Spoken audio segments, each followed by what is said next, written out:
Good morning, class 7. I will continue with the chapter Tribes, Nomads, and Settled Communities. In the previous video, which I have uploaded, there was some problem, and due to which the voice was not audible in half of the video. Therefore, I am uploading this video again. Okay, so we have discussed in the previous chapters that how kingdoms they came to power and then they fall off, or they got the new kingdom took over. All this was happening, but then arts, craft, production activities, everything was going on simultaneously.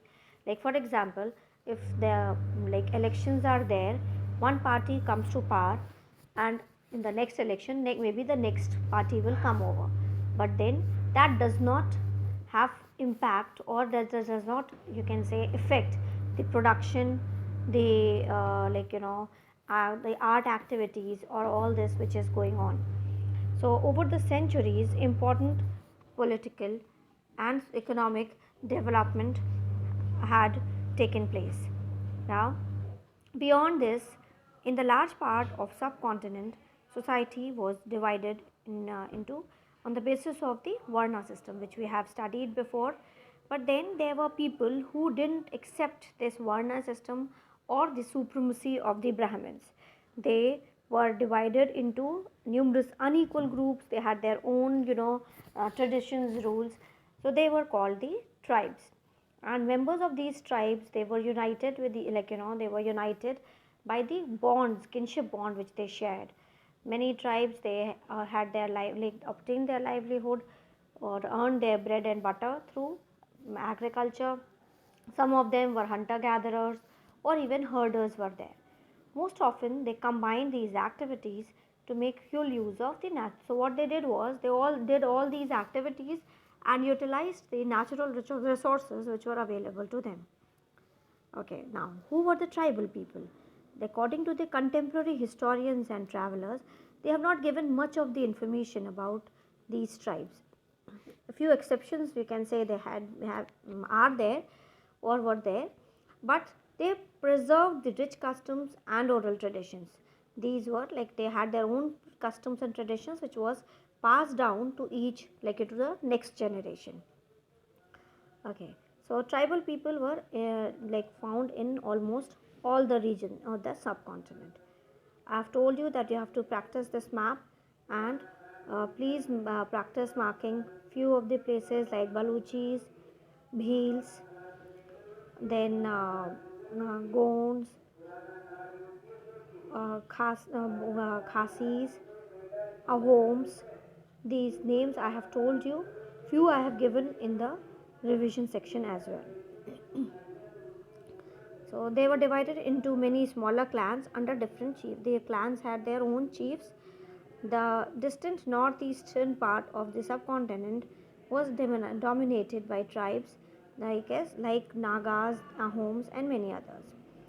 Okay, so this much we have studied. We will be talking about how nomads and mobile people lived. These nomadic pastoralists, that is like people who have cows and goats, and they are dependent on these animals for the milk products, and they sell it off or get exchange in exchange things what they needed, like exchanged wool, ghee, etc., with settled agriculturists. Okay, so they gave these things to them, and from the settled agriculturists they got food items from them. They bought sold these goods as they moved from one place to another, transporting them on their animals. Then we have talked about the Banjaras. The Banjaras were the most important trader nomads. Their caravan was called Tanda. So they were trader nomads. Nomads, as you understand, that they keep on moving from one place to another. They stayed at one place for some time, and then they moved to another place. Sultan Alauddin Khilji used these Banjaras to transport grain to the city market. Jahangir wrote in his memoir that Banjaras carried grain on their bullocks from different areas and sold it in towns. They transported food grains for the Mughal army during military campaign. With a large army, there could be 100,000 bullocks carrying grain. So the Banjaras, according to Peter Mundy, an English trader who came to India during the early 17th century, has described the Banjaras. In the morning, we met a tanda, that is, a group of Banjaras with 14,000 oxen. They were all laden with grain such as wheat and rice. These Banjaras carry their household, wives, and children along with them. One tanda consists of many families. Their way of life is similar to that of carriers who continuously travel from place to place. They own their oxen. They are sometimes hired by merchants, but most commonly they are themselves merchants.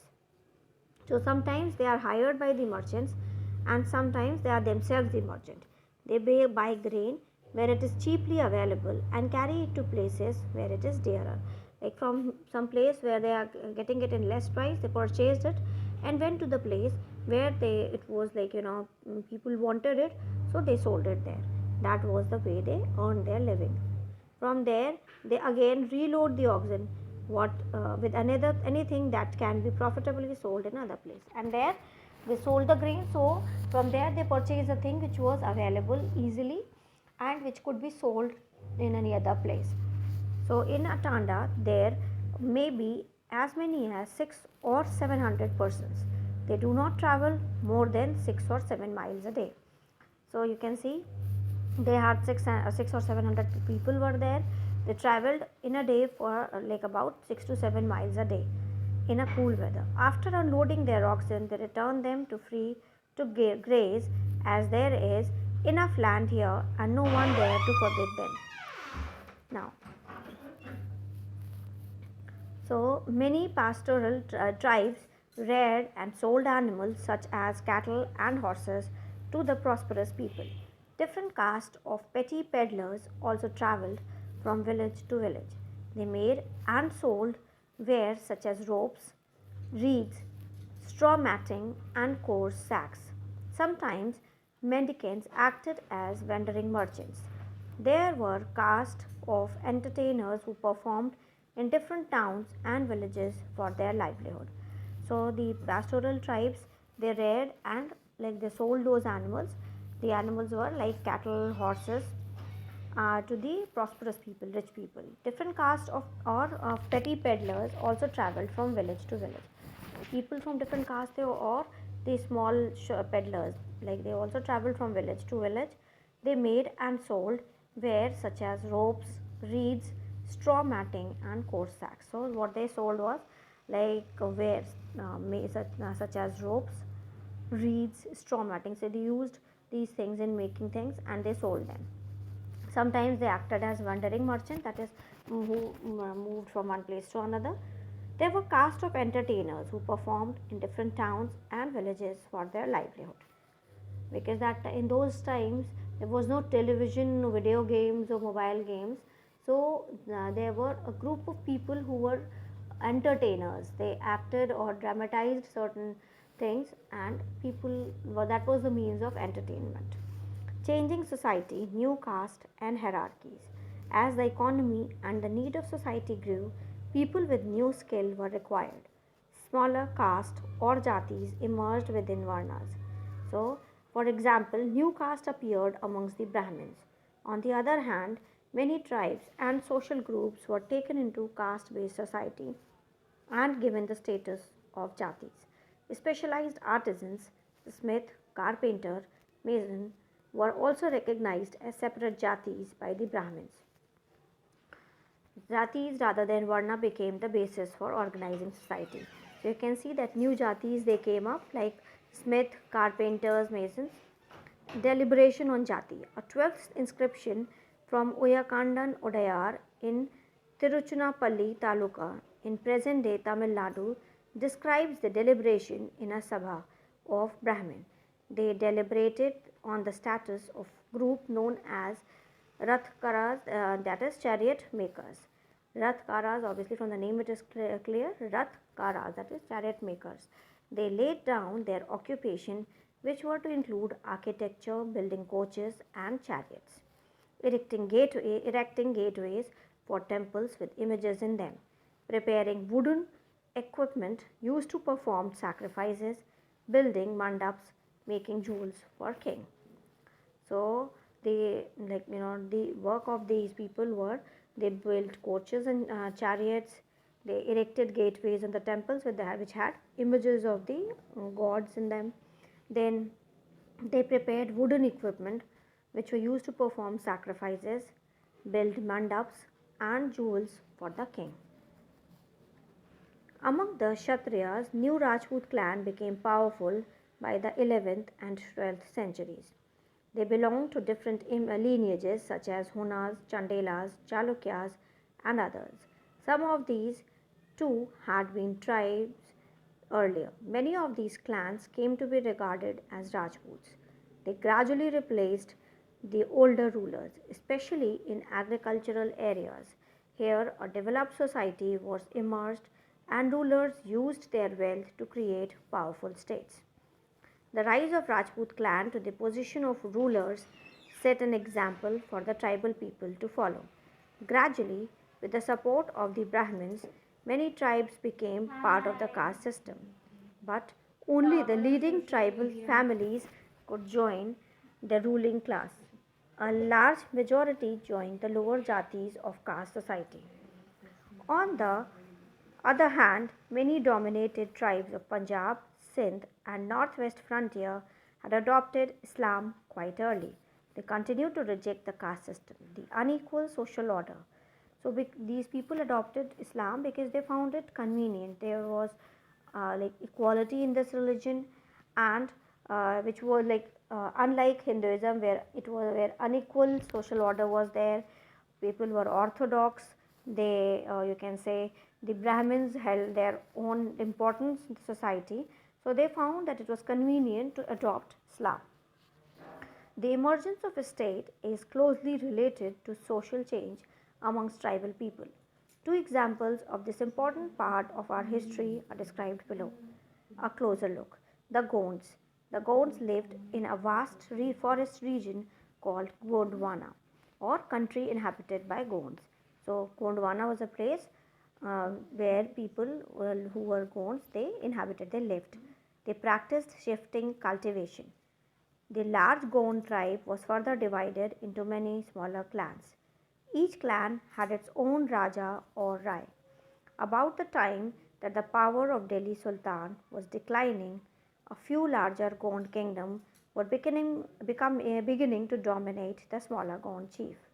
The Akbarnama, a history of Akbar's reign, mentions that Gond kingdom of Garhkatanga had about 70,000 villages.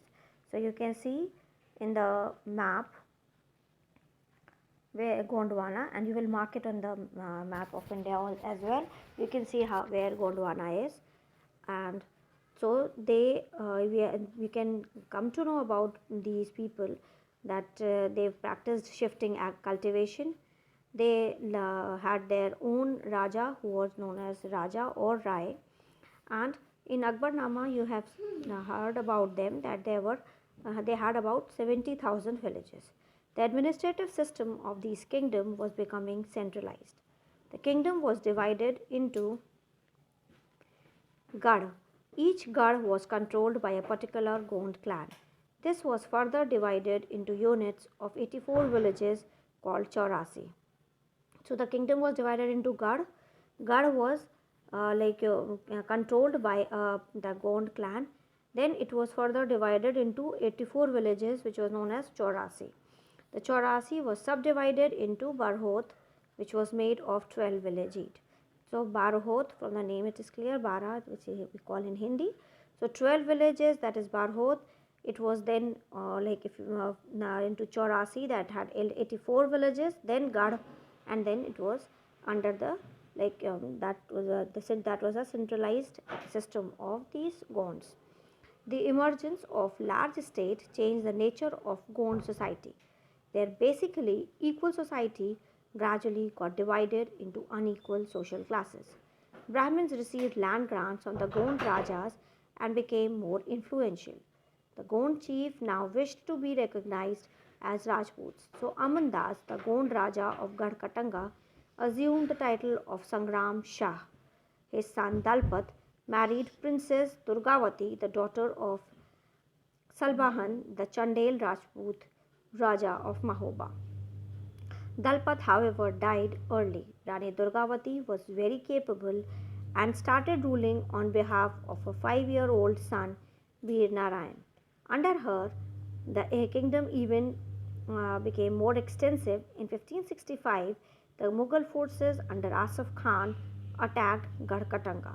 A strong resistance was put up by Rani Durgavati. She was defeated and preferred to die rather than surrender. Her son, too, died fighting soon after. So you can see that Dalpat, like these kings, also assumed they also wanted to be like uh, getting the patronage as these Rajputs.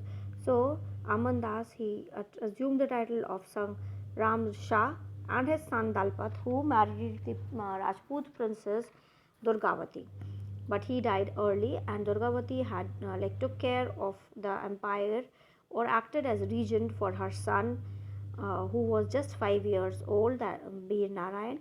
But then in 1565 she was defeated by the Mughal forces, and she preferred to die than to surrender. Gadkatanga was a rich state. It earned much wealth by trapping and exporting wild elephants to other kingdoms. So what they did was they trapped and they sold the elephants from their kingdom. When the Mughal defeated the Gonds, they captured a huge booty of precious coins and elephants. They annexed part of the kingdom and granted the rest to Chandra Shah, an uncle of Bir Narayan. Despite the fall of Gadkatanga, the conquered kingdom survived for some time. However, they became much weaker and later struggled unsuccessfully against the stronger Bundelas and Marathas. So, after her death, the Mughals they got you can say huge booty in form of precious stones and the elephants. Then they annexed little part of it, and rest it was given to Chandra Shah, who was uncle of Bir Narayan. So for some time, this tribe survived, but however, they became weaker gradually, and they were taken by or defeated by Bundelas and Marathas in the coming years. The Ahoms. The Ahoms migrated to the Brahmaputra Valley from present day Myanmar in the 13th century. They created a new state by suppressing the older political system of Bhujans, that is landlords. During the 16th century, they annexed the kingdom of Chotias and of Koch Haju and subjugated many other tribes. The Ahoms built a large state, and for this they used firearms as early as 1530s. By the 1660s, they could even make high quality gunpowder and cannons. However, the Ahoms faced many invasions from southwest. In 1662, the Mughals under Mir Jumla attacked the Ahom kingdom. Despite their brave defense, the Ahoms were defeated. But direct Mughal control over the region could not last long. The Ahoms state depended upon forced labor.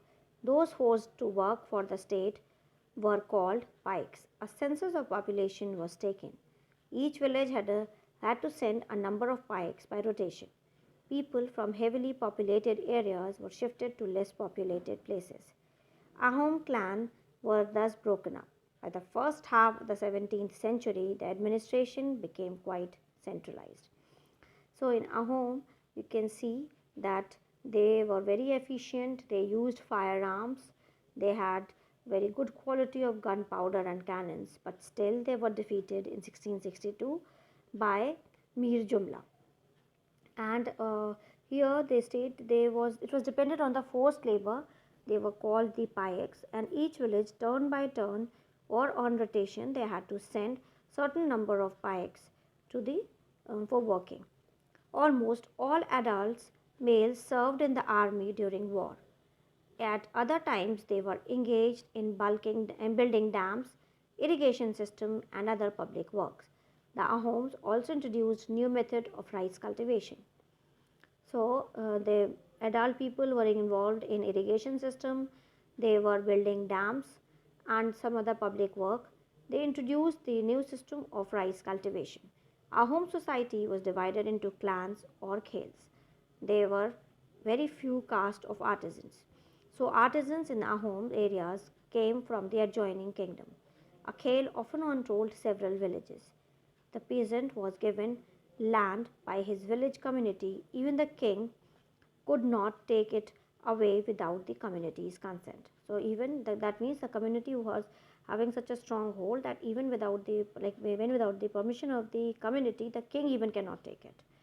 So originally the Ahoms worshipped their own tribal gods.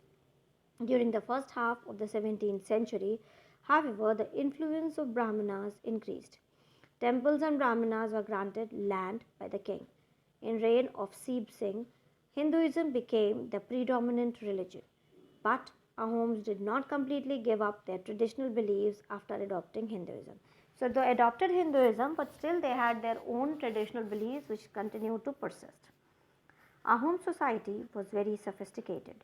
Poets and scholars were given land grants, theatre was encouraged, important work of Sanskrit were translated into local language.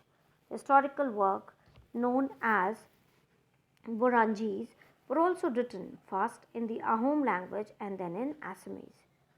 So that is all. Conclusion. Let's see what's the conclusion. Considerable social change took place in the subcontinent during the period we have been examining. Varna based society and the tribal people constantly interacted with each other. This interaction caused both kind of societies to adapt and change. There were many different tribes and they took up diverse livelihoods. Over a period of time, many of them merged with caste based society. Others, however, rejected both the caste system and orthodox Hinduism. Some tribes established extensive state with well organized system of administration. They thus became politically powerful.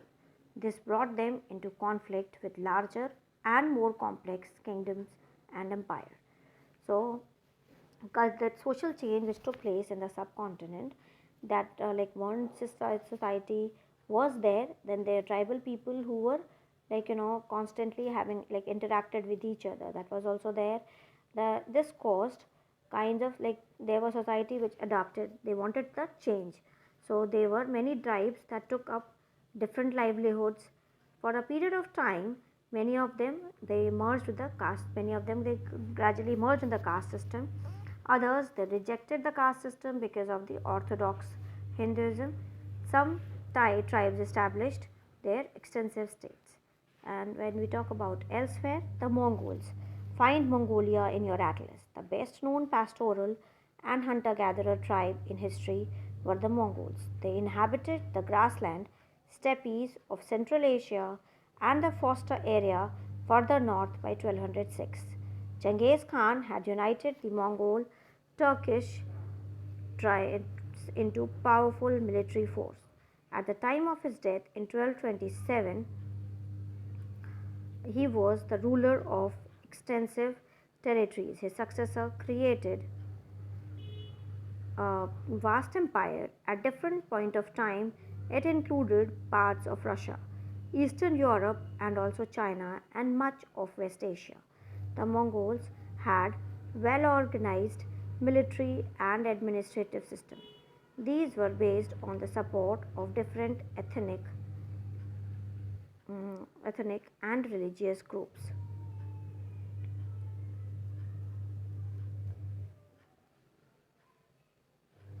Okay, so in Mongolia it was like you can see, find out Mongolia in on the map or in the atlas you can see. And the best known past, that was the best known and pastoral and hunter gatherer tribe which in the history they lived in the steppes of Central Asia and the forested areas. In 1206, Genghis Khan had united Mongols and Turkish into a powerful military force. So, Genghis Khan in 1206 he had organized these Mongols and Turkish and united them to form a military force, which was very powerful. At the time of his death in 1227, he was ruler of extensive territories. His successor created a vast empire. The Mongols had a well organized military and administrative system. These were based on the support of different ethnic and religious groups. So that's all for today, class. Please take care of yourselves. Be safe at home. Thank you.